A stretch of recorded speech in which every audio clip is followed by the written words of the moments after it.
ফের চলল গুলি। এবারের ঘটনা উত্তর হাওড়ার উড়িয়াপাড়ায়। গুলির জেরে জখম হন তারক বারিক নামে এক যুবক। তাকে ভর্তি করা হয়েছে হাওড়ার একটি হাসপাতালে। জানা গিয়েছে ওই এলাকায় প্রথমে 3 যুবকের মধ্যে বচসা বাঁধে। একজন পিস্তল বের করলে স্থানীয়রা ঝামেলা থামাতে এগিয়ে যায়। তারপর পিস্তল কেড়ে নিতে গেলেই 3 জনেই পালানোর চেষ্টা করে। অভিযুক্তদের মধ্যে 2 জন স্থানীয়, নাম সুচিত সিং ও রাজ পান্ডে, অন্যজন বহিরাগত এবং সেই পিস্তল থেকে গুলিটি চালায়। ইতিমধ্যেই পুরো ঘটনার তদন্ত শুরু করেছে গোলাবাড়ি থানার পুলিশ। আমাদের সঙ্গে এই মুহূর্তে টেলিফোন লাইনে রয়েছে আমাদের প্রতিনিধি অর্পণ সিংহ। অর্পণ, ঠিক কি কারণে গুলি?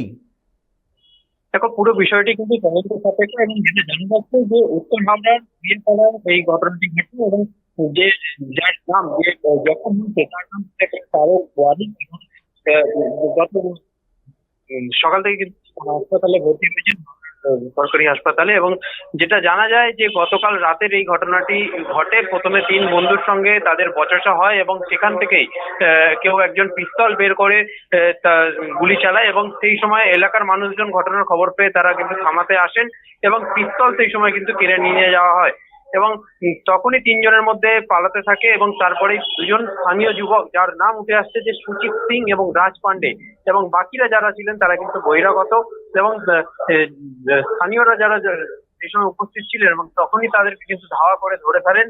এবং যেটা জানা যায় যে ওই যুবকের হাত থেকে যে পিস্তলটি পাওয়া যায় সেটি একেবারেই কিন্তু কিভাবে পাওয়া গেছে সেটা একটা যেভাবে প্রশ্ন উঠে আসছে।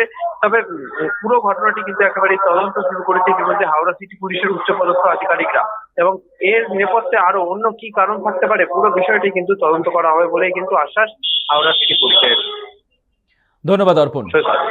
হাওড়ার উড়িয়াপাড়ায় চলল গুলি। গুলির জেরে জখম যুবক তারক বারিক নামে এক যুবক। তাকে ভর্তি করা হয়েছে হাওড়ার একটি হাসপাতালে।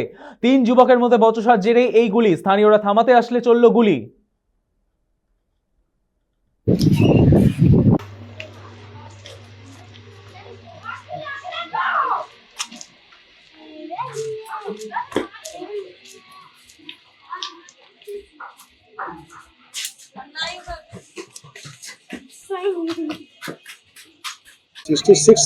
একটা তারক বারিক করে ছেলে আছে, ওকে গুলি লেগেছে পায়ে।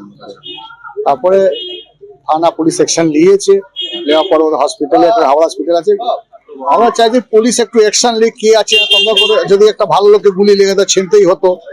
এই রাত্রেবেলা যখন গুলি চলেছে তার মানে তাহলে মানে এরা খুব মানে ঘোরাঘুরি করছে, কোনো টার্গেটে ছিল, কোনো একটা বড় ঘটনা ঘটেছিল। রাত্রিবেলা এখানে ভাগদৌড় আর গুলি চলেছে, এটাই শুনলাম। তারপরে আমাদের এখানে ক্যামেরা আছে, ক্যামেরাটা দেখলাম। আতঙ্কিত তো আছি সব, এখানে পুরো এখানে লোকাল বাস্তি আছে। রাত্রিবেলা একটা নিরাপদ মানে সবাই একটা চিন্তা ধারণায় পড়ে আছে এরকম কেন কি। তো এইগুলোকে একটু শক্ত করে দেখা হোক, কারণ রাত্রিবেলা কেন ঘোরাঘুরি হচ্ছে, কিসের ঝামেলা। একটা ল অ্যান্ড অর্ডারকে আমরা দেখতে চাইছি যে এখানে এর মামলাটাকে ছানবিন করে আসল দোষীগুলোকে ধরুক।